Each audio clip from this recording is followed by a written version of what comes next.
Hello guys, good morning! So, good morning sa inyong lahat. So, na-freshen up na ako, nakaligo na ako, nakakain na ako ng almusal. So, hi! Good morning sa inyong lahat. So, kumusta kayo lahat guys? And I'm here again, Mami Maria Rogas on my YouTube channel, on your YouTube screen. And I want to share something to you na nabasa ko sa Biblia. And ngayon, basahin natin ang Awit 119, chapter 105, Liwanag mula sa kautusan ni Yahweh. Sabi rito, salita mo ay isang tanglaw, hallelujah, na sa akin ay patnubay, liwanag na tumatanglaw sa landas kong daraanan. Taimtim ang pangako kong ang utos mo ay sundin, tutok din ko ang tuntuning iniaral mo sa akin. Labis-labis, Panginoon, ang hirap kong tinataglay, sang-ayon sa pangako mo pasiglahin niya rin buhay. Ang handog kong pasalamat, Yahweh, sana ay tanggapin, yaong mga tuntunin mo ay ituro mo sa akin. Ako'y lagi nakahandang magbuwis ng aking buhay pagkat di ko malilimot yung iyong kautusan, hallelujah. Sa akin ay mayroong handang patibong ang masasama, ngunit ang iyong kautusan ay hindi ko sinisira. Ang bigay mong mga utos ang pamanang walang hanggan, sa puso ko'y palagi ng andulot ay kagalakan. Ang pasya ko sa sarili, sundin ko ang kautusan. Susundin ko ang utos mo habang ako'y nabubuhay, hallelujah. Pagliligtas ng dulot ng kautusan ni Yahweh. Ano ito, friends, guys? Ako'y muhi sa sinumang sa iyo ay hindi tapat. Ang tunay kong iniibig ay ang iyong mga batas. Ikaw lamang ang muog ko at matibay na sanggalang. Ang pangako mo sa akin ay lubos kong aasahan.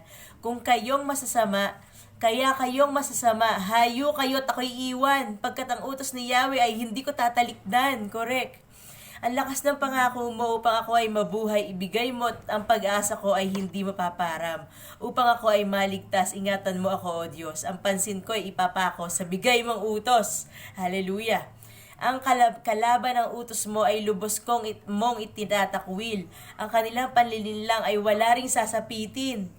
Sa lahat ng masasama, basura ang iyong tingin. Kaya naman ang ituro mo ang siya kong iibigin. Hallelujah.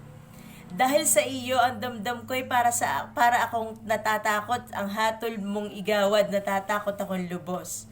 Ang pagsunod sa kautusan ni Yahweh, 121 verse, chapter 119, ang matuwid ay mabuti ay siya kong gaginampanan. Sa kamay ng kaaway ko, huwag mo akong pabayaan. Mangako ka, Panginoong, tutulong sa iyong lingkod at di ako babayaang guluhin ng mga hambog. Malamlam ang mata ko sa tagal ng paghihintay sa pangako mo sa aking tatanggapi kaligtasan. Sang-ayon sa pag-ibig mo, gayon ang gawing pagtingin. Ang lahat ng tuntunin mo ay ituro na sa akin. Bigyan mo na pangunawa itong iyong abang lingkod upang aking maunawa ang aral mo at mga utos. Panahon na, Panginoon, upang ikaw ay kumilos. Nilalabag na ng tao ang bigay mong mga utos.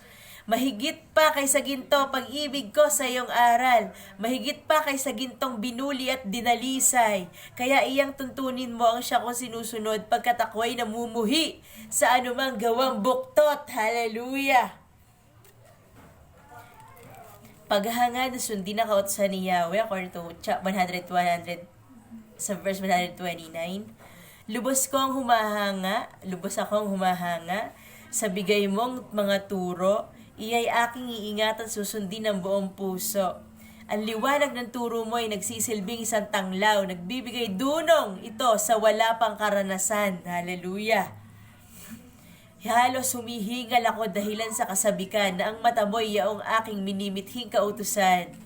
Ako'y iyong kahabagan, ngayon ako ay lingunin at sa mga taong tapat iparis mo ang pagtingin. Sang-ayon sa pangako mo, huwag mo akong babayaang mahulog sa gawang lisya at ugaling mahahalay. Sa sino mang maghahangad na ako ay alipinin, iligtas mo ang lingkod mo at ang utos mo ang sundin. Hallelujah! Thank you, Lord. Ang buhay ko'y tumatanglaw ka. Sa buhay ko'y tumanglaw ka at ako ay pagpalain at ang iyong mga utos ay ituro mo sa akin. Parang agos na nanambati ang daloy ng aking luha dahilan ng mga taong ang utos mo ay sinira. Hallelujah! Ang katarungan ng kautusan. Ano ito guys? Matuwid ka, Panginoon, according to 137 verse. Matuwid ka, Panginoon, matapat ka nga at banal. Matapat ang tuntunin mo sa bigay mong kautusan. Yaong mga tuntunin mong iniukol mo sa amin. Sa lahat ng inaaangkop at matapat ang layunin. Nag-aapoy ang galit ko, sa puso ko'y nag-aalab, pagkat yaong kaaway ko sa mga utos mo yumuyurak. Ang pangako mo sa amin ay subok at walang mintis, kaya naman ang lingkod mo ay labis na taong iniibig. Hallelujah! Ako yon. Kung ako may walang saysay at kanilang itinakwil, gayon pa man ang utos mo ay hindi ko rin lilimutin. Yaong iyong katapatan ay hindi na naglilikat, at ang iyong mga utos ay tapat at walang kupas. Ang buhay ko'y nalilipos ng hirap at suliranin, ngunit ang iyong kautusan ang sa aking umaaliw. Hallelujah! Hallelujah!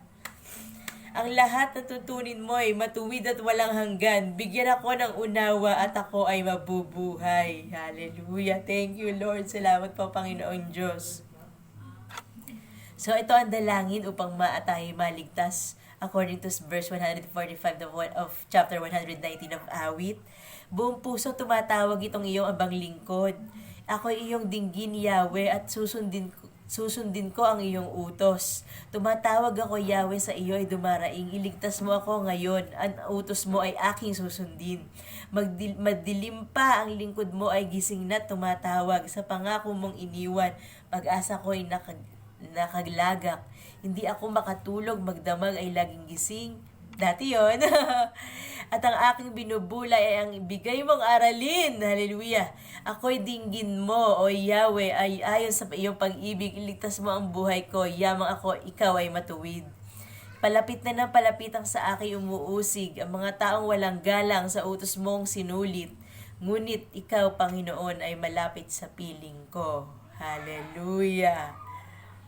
Ang pangakong binitawan mo sa akin ay totoo.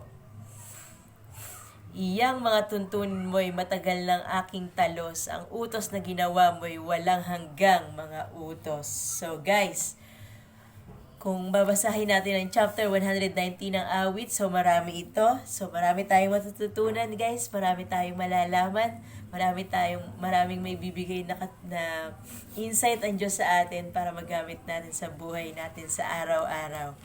Okay guys, sa pagpupuri sa Kanya, sa pagsamba sa Kanya, at sa paghingi ng tulong, at mananalangin ng pasasalamat para mapasalamatan natin ng Diyos, maibigay sa Kanya ang lahat ng acknowledgement. Sa Kanya galing ang lahat, guys eh. Sa Kanya galing ang lahat. Hallelujah. Siya lang ang may karapatan sa ating lahat. Hallelujah. So guys, paano? Yun lang may sasabi ko sa inyo ngayon. And nagpupurit, nagpapasalamat ako sa Panginoon dahil answered prayer ako, guys. Sa lahat ng prayer ko. Hallelujah! Woo! So, answered prayer ako, guys. So, gusto nyo bang malaman, guys? Yung ate ko, yun, nagpapagawa na ng bahay. Hallelujah! Prayer ko yun, oh God, dahil hirap na sila sa bahay nila, oh God. Yun, natupad na. Hallelujah sa panalangin ko. Woo! So, thank you, Lord.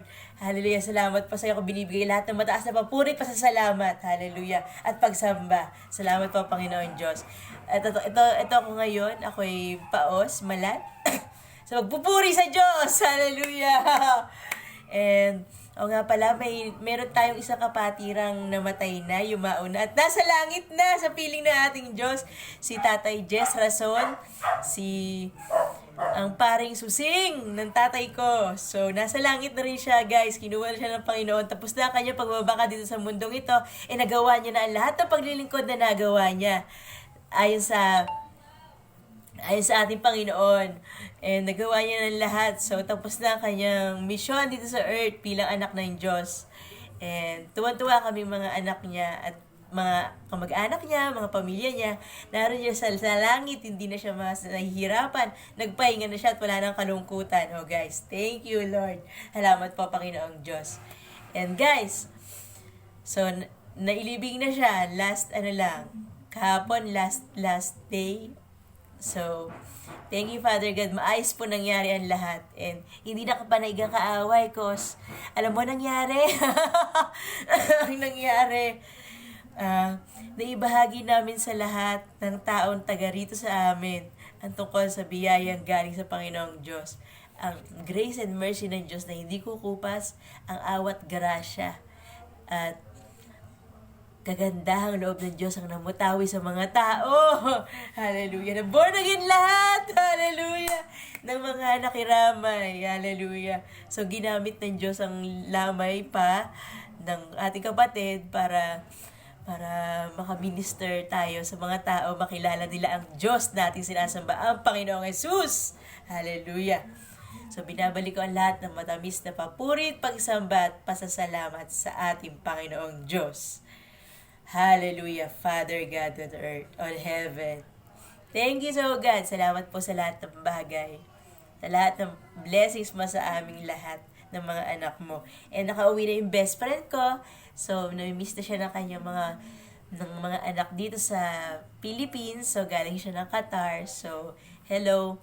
Shout out to you, Jesus Sarason, Susie. So, Nazar Asus. So, thank you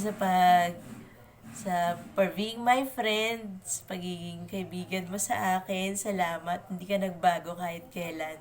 Talagang pinagpapala ng Diyos ang pagkakaibigan natin, cause marami na bibless sa atin dahil mahal na mahal natin ang isa't isa. Okay? Hallelujah! Thank you so much for the love, for the peace, for the faith and hope that we have in us. Hallelujah! Thank you, Father God. So this is it. This is Mami Yang wishing you the best in life. So bye for now. See you next time. Bye everyone. See you next time. Bye. God bless.